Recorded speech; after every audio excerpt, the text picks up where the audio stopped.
Good morning guys. Gusto ko lang makilala nyo ang isa sa mga demonyong sumisira sa katauhan ng isa sa mga kapatid natin dito sa mundo ng imo. Ito ang walang hiyang tao. Pinakawalang hiya sa walang hiya. Ito ang kanyang video. Ang ginawang paninira. Ugali mo kaya naisip ko mga yon. Sino kaya ang mas pangit ng ugali sa ating dalawa? Kasi kunting kibot ko lang, ano na ginagawa mo? Linablock Ano mo mas ako. pangit ang ugali sa ating dalawa ngayon? Sino ang mas pangit? At least ako ang pangit ng ugali ko, okay.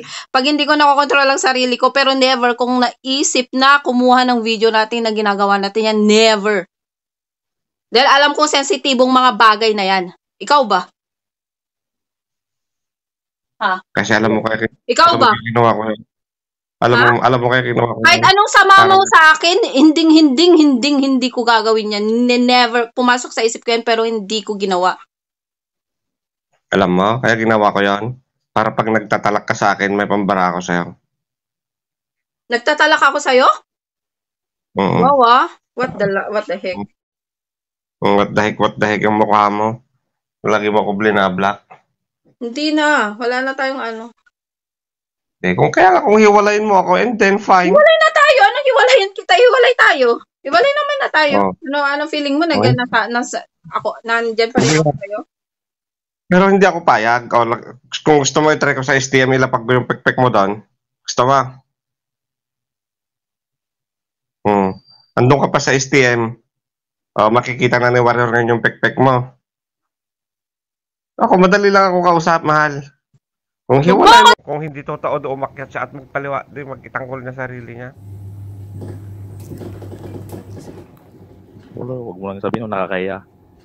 Hindi, utol, kasi sobra na siya. Nakikiusap ako sa kanya ng matino.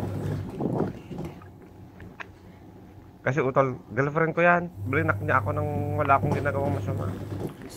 Tapos may nakausap siyang lalaki, pinagsasabi niya, blina-blackmail ko siya ngayon, gagawin ko na. Pinapasama din ako sa ibang tao. JB, tangkol mo yung sarili mo. Wala, kasi totoo naman, nyakis ka, JB. Kada umaga, nagpipinggar ka sa harap ko.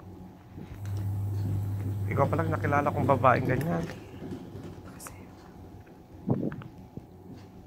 Oo, talaga, ipapahiya talaga kita kasi pangit yung ginawa mo sa akin. Ngayon, sige nga, ngayon, nakakinig si Otol Ray. Pagtanggol mo yung sarili mo kung hindi ka nagpapakita ng puki mo sa akin na nagpipinggar ka araw-araw. Sobra ka, siya yung nasa kwan. Maganda siya, actually maganda siya. Siya yung nasa background ko. Manyakis lang nga lang. Hindi ako nagmamalinis, JB. Inaamin ko naman, nagbibidya call tayo. Ngayon, tangina mo, ako magpapatulpo sa'yo ngayon. Walang pakialam si JB rito, ipapatulpo kita. Hayop ka, demonyo ka. Sinira mo yung babae rito sa mundo ng imo. Social media to, cybercrime yan. Iho, tarantado, gago ka.